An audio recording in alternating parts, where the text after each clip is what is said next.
Hello and welcome to this video introduction to Presswork version 1.1. Presswork 1.1 introduces three major new features to UHE's already action-packed virtual analog compressor plugin, and over the next 20 minutes or so we'll show you how they work and what you can do with them.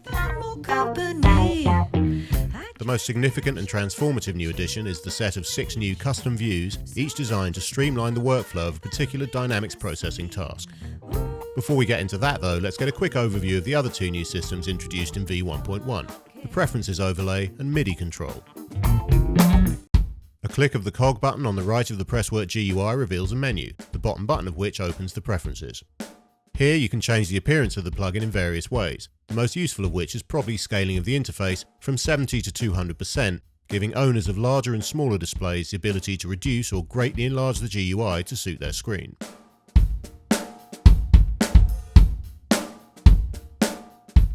The other 2 entries in the cog menu handle Presswork's new MIDI Learn functionality, enabling all of its controls to be assigned to the knobs, faders and buttons of a connected MIDI controller in any host capable of sending MIDI to effects plugins.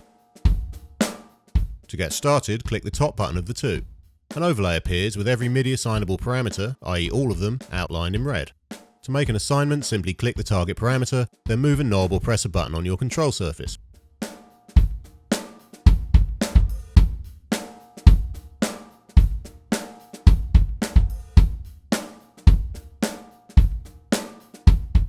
The lower of the 2 buttons opens the MIDI table in which all of your assignments are listed for at-a-glance viewing and editing of MIDI channel, controller number, controller mode and type.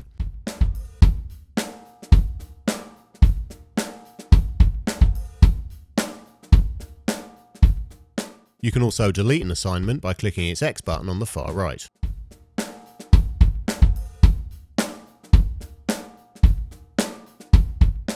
On to the new views then, which are very much the headline story with Presswork 1.1. First of all, it's essential to understand that what these aren't are a set of alternatives to Presswork's existing control set and processing algorithms. Rather, each of the 6 views combines various parameters from the normal view in an array of macro controls housed in a customized interface designed to help you focus on a particular style of compression without getting distracted by detailed knee, detection circuits, saturation and other settings. While the main normal view constitutes the same comprehensive and endlessly configurable dynamics processor of the kind that could only ever exist in software that it always has, the alternative views are analogous to classic analog hardware in terms of features, workflow and capabilities. So the 6 views comprise drum, vocal, bus, limiter, MS Program and Easy. Here we have a stemmed funk track comprising drums, bass, guitars and vocals, to which we're going to apply all 6 Presswork views to process various individual parts, as well as the drums bus and master output.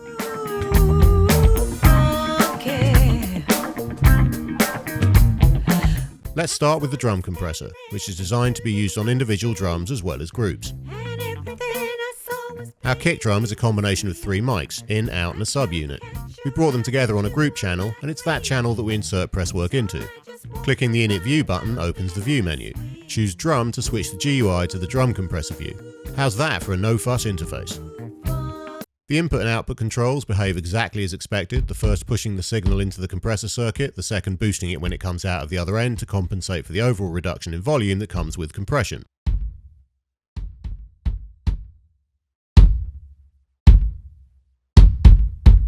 The soft clip button, meanwhile, smoothly limits peaks to 0 dBFS for both corrective and creative purposes.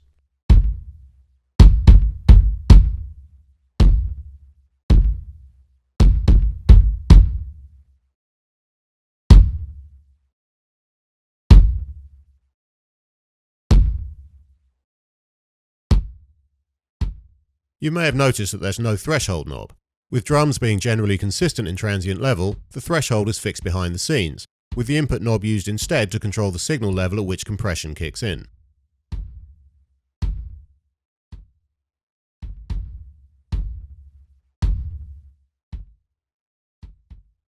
The ratio control does the same thing here as in the normal view, ranging from no compression at all to near limiting at 20:1. Raising it increases the amount of compression applied to the kick drum, thereby lowering its overall volume. This drop in level is countered with the output knob, using the bypass button if necessary to match the compressed and uncompressed versions.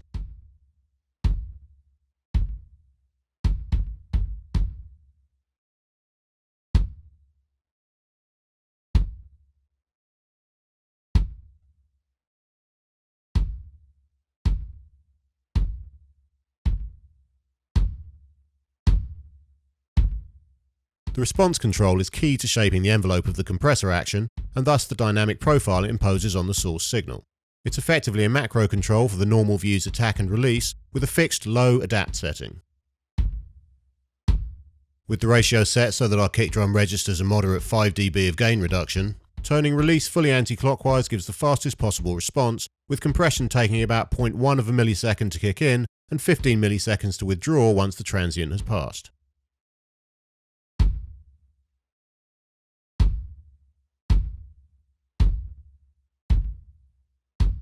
As the response is raised from fast to slow, an increasing amount of the attack transient is allowed through uncompressed, thereby making the drum more punchy and upping its low-end oomph.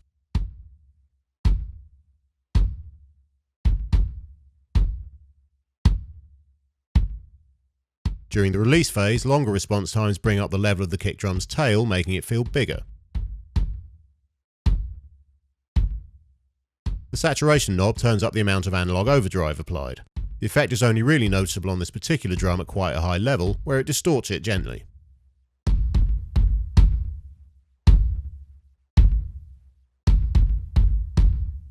The drum compressor view is intended for use on drum buses as well as individual kit elements, but we're going to use the bus compressor view for that particular job, as it's rather more versatile thanks to its separate attack and release parameters. The bus compressor view is a powerful setup for dynamics processing of buses of all kinds. We can use it on our drums here to deliver everything from gentle gluing to overt pumping compression, ripe for parallel mixing. There are 3 ratios available, 2:1, 4:1 and 8:1, for 3 levels of gain reduction. For basic leveling, 2:1 or 4:1 are the ones to go for, with the threshold lowered to catch the peaks, the attack set fairly fast but not so fast that it kills the transients, and a medium release, perhaps with adapt turned on, bearing in mind that the bus compressor doesn't give any control over the adapt window.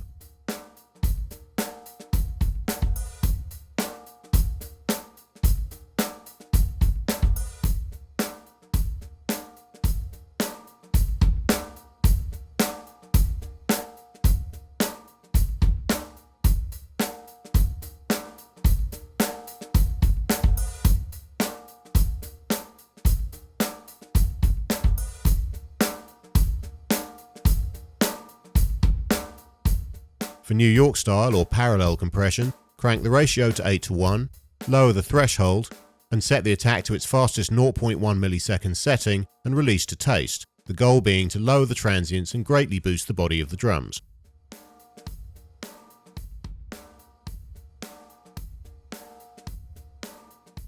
If you find that the kick drum is causing too much pumping, raise the high pass knob to filter the low end out of the sidechain signal.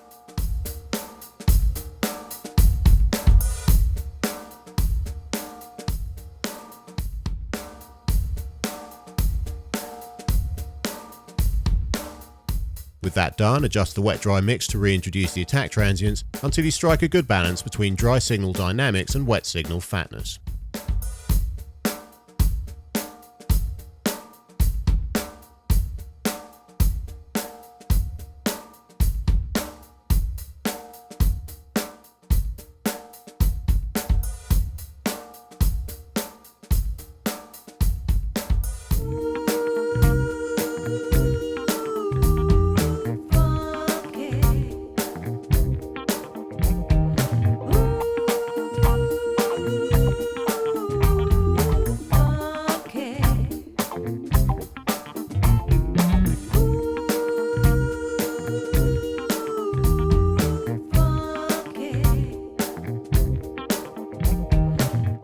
The easy compressor view is even lighter in terms of controls than the drum compressor view, making it ideal for quick, broad strokes compression of any source. The bass could do with a touch of leveling and thickening.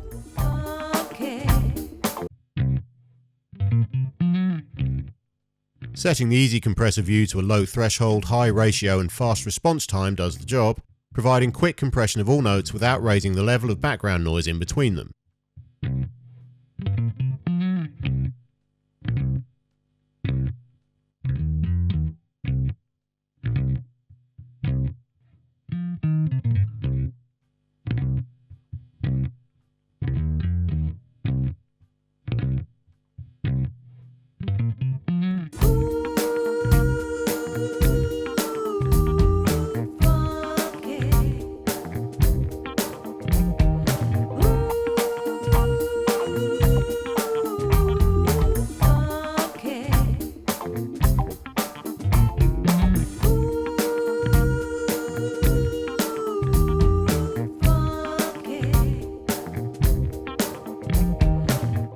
The guitars in our track don't really need compression since their captured amplification and distortion has that side of things covered. However, in an experimental frame of mind, we decide that we'd like more reverb on the processed rhythm part that comes in towards the end. And since there's already reverb in the recording, we can get it by using compression to bring up the level of the tail in relation to the main guitar signal.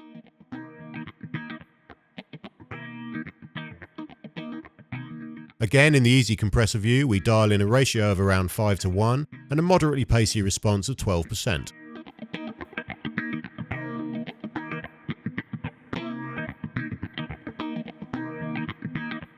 Pulling the threshold down then determines how much of the reverb tail is compressed, as well as the guitar itself of course, giving us a sort of balance control between the dry and reverb signals.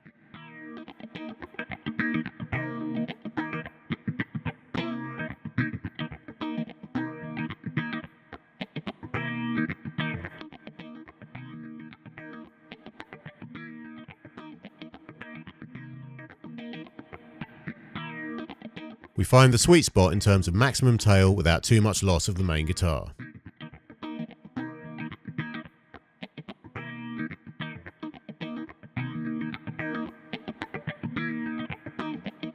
With compression lengthening the attack stage of the guitar, the level on the mixer channel is actually increased slightly, so we lower the output on the compressor to compensate.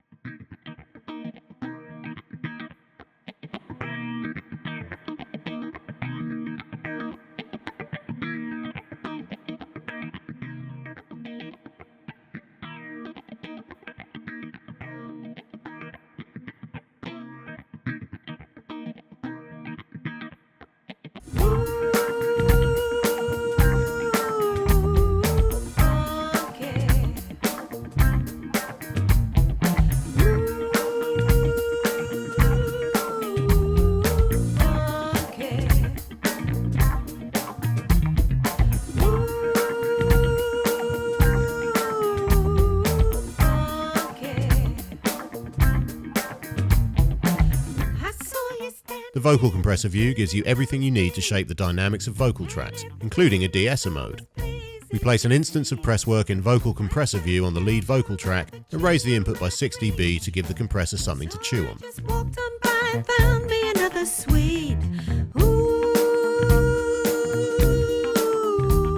Set to a medium ratio and fast response, with the output raised to compensate for the drop, this levels the performance out and makes the vocal sound a lot more hyped.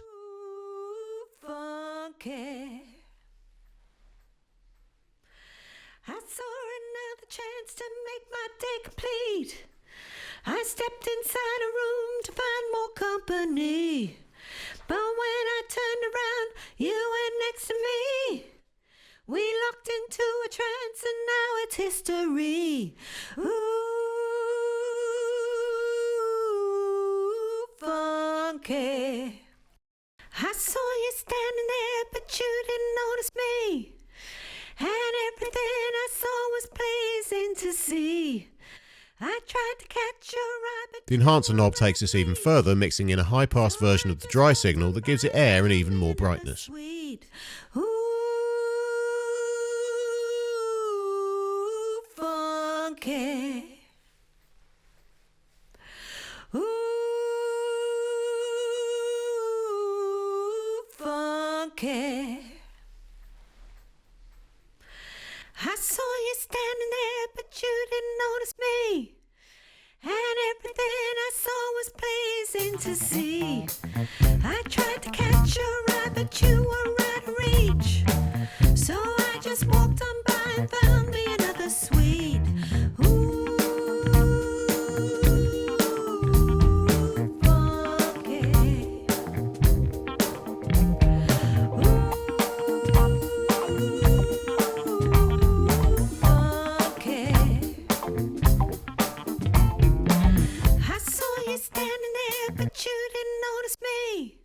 As a consequence, the sibilant frequencies in the vocal are now a little too exaggerated. So we insert a second presswork and activate the vocal compressor view's DS mode. I saw you standing there, but you didn't notice me. And everything I saw was pleasing to see. I saw you standing there, but you didn't notice me. And everything. This focuses the sidechain band on the upper mids and treble, and lowers the threshold to compensate for the potential drop in overall volume that results. Driving the input hard and reducing the output level, we set the ratio to 20:1 in response to 0% for fast, strong de-essing. Needless to say, we leave the enhancer well alone. I saw you standing there, but you didn't notice me. And everything I saw was pleasing to see. I saw you standing there, but you didn't notice me. And everything I saw was pleasing to see.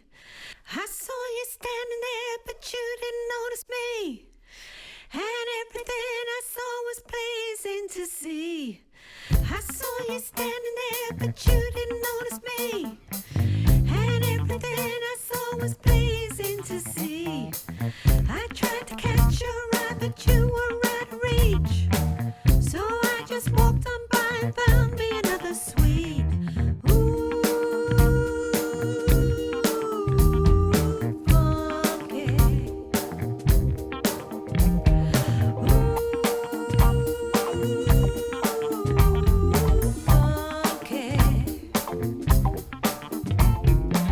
The mid-side program comp view enables compression to be applied to the mid and side signals independently. Just walked on by and found me another sweet. Ooh. The top row of controls affects the mid, the bottom row deals with the sides, and the touch link controls in between adjust both rows together when dragged up and down.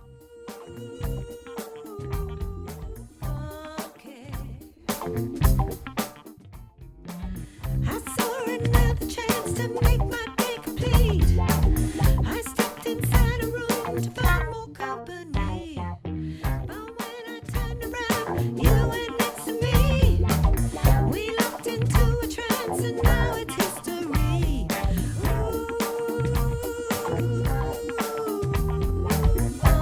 Okay. MS Program Comp can be used to simply balance the mid and side signals, of course, but by raising the compression knobs, which combine the threshold and ratio parameters of the normal view, the dynamic range of each can be controlled separately. It's a processor that needs to be handled with great care, but here it is on our mix bus being used to apply compression to the sides in order to increase the overall sense of width.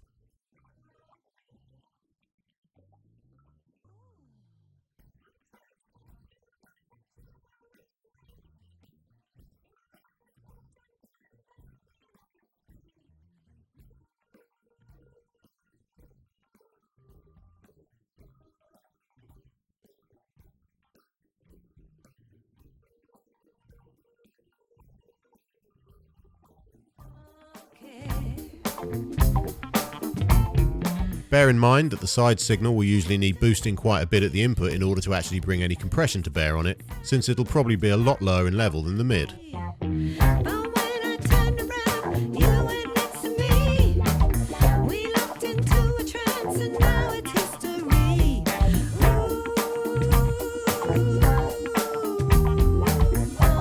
Okay.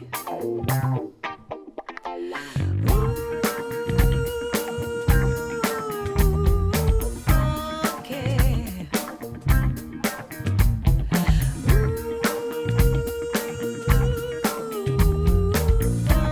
Okay.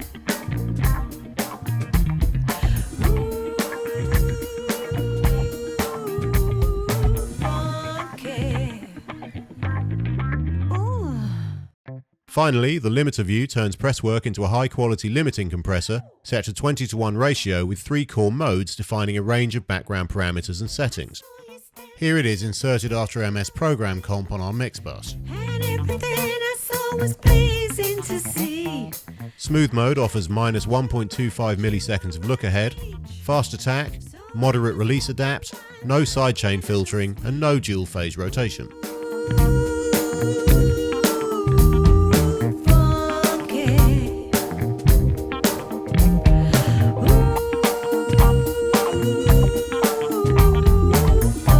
Okay. I saw another chance to make my day complete. I stepped inside. Punchy mode shortens the look ahead to minus 0.35 millisecond, lengthens the attack to 0.2 milliseconds, sets the sidechain high pass filter to 35 Hz, narrows the adapt window, and turns DPR on.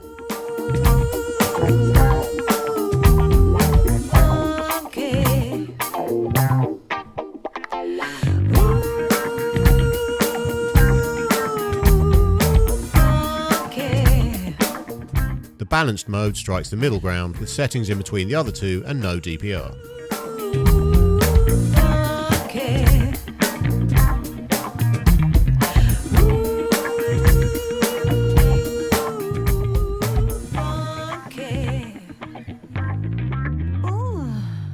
To use the limiter view, set the ceiling level at which compression kicks in with the threshold knob, boost the input signal with the input knob to push it into that ceiling, and set the release to taste. I tried to catch your eye, but you were out of reach. So I just walked on by and found me another sweet. Ooh,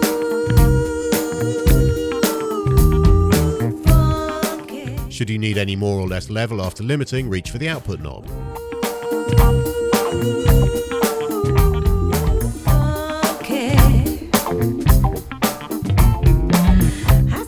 For a touch or a fistful of warmth, analog style overdrive is introduced with the saturation knob, which ranges from total transparency at the lowest setting to fairly heavy distortion at the top of its range. You and